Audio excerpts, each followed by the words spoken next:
Halo men, gimana kabarnya hari ini? Jangan lupa bahagia ya. Kali ini kita akan bahas lanjutan keseruan cerita di chapter sebelumnya. Untuk yang belum menonton video di chapter sebelumnya, tonton dulu ya.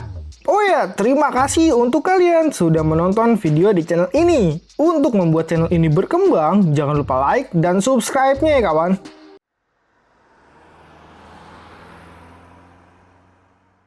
Oke kawan, kita mulai perjalanan imajinasi cerita ini. Aktifkan imajinasi kalian ya. Pada chapter ini langsung diperlihatkan amukan dari raksasa yang dibawa para dewa kegelapan menghancurkan camp dari pasukan Naga Laut Timur. Para pasukan Naga Laut Timur pun terlihat sangat ketakutan. Untungnya, salah satu dari petinggi pasukan meminta mereka jangan takut dan terus menghadapinya. Putri Ajiva pun berkata, manusia raksasa itu hidup di rawa bagian selatan dan mereka sangat kuat. Bahkan saat ini, formasi dari pasukan naga sudah dihancurkan. Lalu dengan cepat, para dewa kegelapan pun menyerangnya juga. Mereka menyerang bersamaan dengan para monster-monster raksasa itu. Para monster raksasa itu menyerang mereka dengan sangat brutal. Satu persatu perkemahan mereka dihancurkan dan naga-naga di sana dipukuli hingga terpental. Dewa kegelapan pun mengatakan bahwa mereka akan mati dalam satu serangan. Dan datanglah Arexo yang membawa pedang. Satu persatu, dewa-dewa kegelapan itu pun ditebasnya hingga badannya terbelah menjadi dua. Dia pun berkata, serangan dari dewa kegelapan sangat cepat sekali hingga membuat mereka terbunuh tanpa sempat melawan. Sayangnya, tiba-tiba dari atas langit datanglah salah satu star kegelapan yang langsung memukul Arexo. Untungnya Arexo bisa menghindari pukulan itu dan mencoba menusuknya.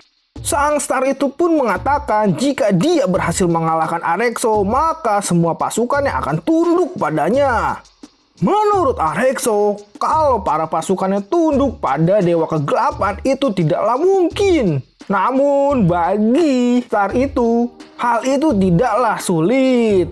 Arexo pun mengamuk dan mengatakan jika itu maunya, maka lewati dulu mayatnya. Lalu, tusukan pedang Arexo pun berhasil dihentikan. Dia pun terkaget karena bisa-bisanya sang star menggunakan tubuhnya untuk menghentikan pedangnya. Dan dia heran kenapa sang star tidak mati. Namun sayangnya, datanglah salah satu star lain yang langsung memegang tanduk Arexo. Dia berkata, berusaha sekeras apapun juga tidak ada gunanya karena kekuatan manusia naga terlalu lemah di mata mereka. Dan salah satu star yang lain pun datang untuk menghajar Arexo juga. Dan dia ingin sekali meminum darah dari Raja Naga. Lalu dia pun memukul wajah Arexo dengan kuat. Arexo pun berteriak dan teriakan itu terdengar oleh Putri Ajiva. Para pasukan naga yang mendengar teriakan itu pun berteriak untuk mundur. Putri Ajiva terlihat sangat khawatir dan tiba-tiba salah satu monster raksasa itu datang dan memukul Putri Ajiva. Putri Ajiva yang menerima pukulan itu pun memejamkan matanya dan lalu setelah dia membuka matanya, tiba-tiba dia sudah berada di penjara. Dan dia merasa tubuhnya sangatlah lemas. Setelah itu, dia pun mengecek tanduknya. Namun sayangnya, ternyata tanduknya sudah dipotong oleh para dewa kegelapan. Penjara itu pun bukan terletak di markas Laut Timur.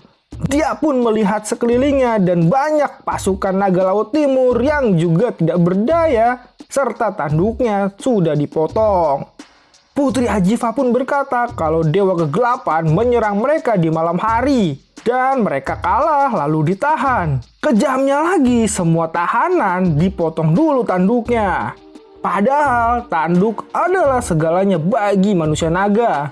Tanpa tanduk, kekuatan asli mereka tidak bisa dikeluarkan. Ternyata dewa kegelapan tahu semua tentang itu dan mereka mau membuat para tahanan manusia naga menjadi tahanan yang tidak berdaya. Putri Ajifa pun bertanya-tanya kenapa mereka setega itu, bukannya langsung membunuh mereka saja. Lalu tiba-tiba datanglah sesosok burung raksasa legenda. Dia pun berkata ke Putri Ajifa kalau mereka pernah bertemu dan dia sudah merawat Putri Ajifa. Dan Putri Ajifa pun tersadar kalau dia adalah burung raksasa. Kala itu, waktu Putri Ajifa dimakan seekor burung raksasa, dia menyuruh burung itu untuk memuntahkannya dan diserahkan ke kakek naga kuno. Putri Ajifa pun bertanya-tanya, mau apa dia ke situ? Dan burung raksasa pun turun dan mengatakan janganlah takut, karena dia tidak akan memakan naga. Putri Ajifa pun berkata kalau dia bukanlah burung raksasa biasa. Dan burung itu berkata memang benar kata kakeknya, dia memang bukan burung raksasa biasa. Dia adalah spesies kuno legenda. Dia datang diam-diam untuk bermain dan kakeknya tidak akan senang kalau tahu itu. Manusia naga sekarang sungguh tidak berguna menurutnya. Karena baru beberapa kali pukul sudah kalah. Semua karena mereka selalu merasa arogan dan lebih tinggi daripada manusia biasa. Tapi saat benar-benar bertarung, malah mereka tidak sanggup. Putri Ajifa pun meminta tolong kepada burung raksasa untuk meminta tolong ke kakeknya. Namun burung raksasa mengatakan itu tidak bisa karena sang kakek tidak menganggap keberadaan naga yang sekarang. Selain itu, tubuhnya tidak cocok untuk di dunia manusia. Lalu sang burung pun berkata kalau dia harus mengendalikan diri sendiri. Dari suku naga yang dia kenal hanyalah Putri Ajifa dan Ausu. Dia pun lalu mengasih sesuatu untuk digunakan Putri Ajifa. Yang dia kasih adalah suatu makanan dan dia memintanya untuk dimakan setiap hari. Karena itu bisa membantu mengembalikan kekuatannya. Lalu dia pun pergi. Namun sebelum pergi, Putri Ajifa pun memanggilnya dan memberikan bulu garuda kecil padanya. Dia katakan itu adalah bukti kehormatan kakak Ausu. Dan dia mengatakan Arekso menginginkan adiknya menjadi pewaris tahta. Dan dia meminta untuk menyampaikannya kepada Ausu.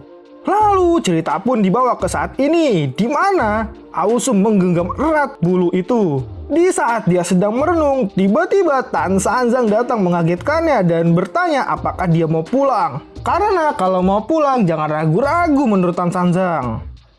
Ausu pun kaget karena menurutnya kedatangan Tan Sanzang tidak ada suaranya. Namun kata Tan Sanzang, bukannya dia tidak bersuara, tapi Ausu yang sedang terlalu fokus. Ausu pun langsung berkata kepada Tan Sanzang kalau burung raksasa yang aneh itu bicara panjang lebar dan kemudian dia pun terbang lagi. Entah yang dikatakannya benar atau tidak. Dan Tan Sanzang berkata menurutnya omongannya bisa dipercaya. Ausu pun bertanya kepada Tan Sanzang apakah sebaiknya dia harus pulang. Tan Sanzang pun berkata itu semua tergantung keinginan diri Ausu. Saat ini mereka semua berkumpul secara bebas. Siapapun yang mau pergi saat setengah jalan juga akan dihormati. Karena perjalanan ke barat kali ini masing-masing memiliki keinginan. Tan Sanzang sendiri ingin memperbaiki kesalahannya yang dulu. Sebenarnya dia juga ingin menemukan kembali eksistensinya. Dan dia bertanya bagaimana kalau Ausu. Ausu berkata dia menjalani hidup tanpa beban. Dia tidak peduli sama sekali dengan suku naga yang tidak pernah peduli padanya. Tan Sanzang pun berkata dengan bijak, Ausu memiliki bakat yang bagus, tapi dia tidak pernah menggunakannya dengan baik. Dia tidak pernah mengerahkan semua kemampuannya menyelesaikan sesuatu dengan kedua tangannya. Sebelum dia menemukan sesuatu hal yang bisa membuatnya merasa pantas berusaha, dia tidak akan bisa menjadi orang yang berguna. Ausu yang mendengar itu pun terdiam.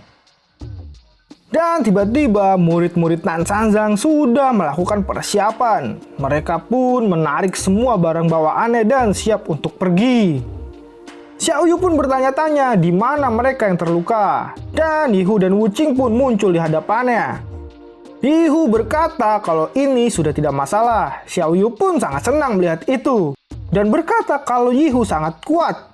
Dia pun akan memberi sedikit penghargaan untuk Yihu. Dia akan memasak untuknya. Yihu yang mendengar itu pun terdiam dan hanya bisa malu-malu harimau. Sedangkan Tan Sanjang bertanya kepada Wuqing bagaimana keadaannya. Ternyata Wuqing hanya kehilangan sedikit pasir, tapi sudah tidak masalah. Mendengar semua itu, Tan Sanjang pun memutuskan untuk berangkat saat ini juga karena dia tidak mau menundanya sampai mentari tenggelam.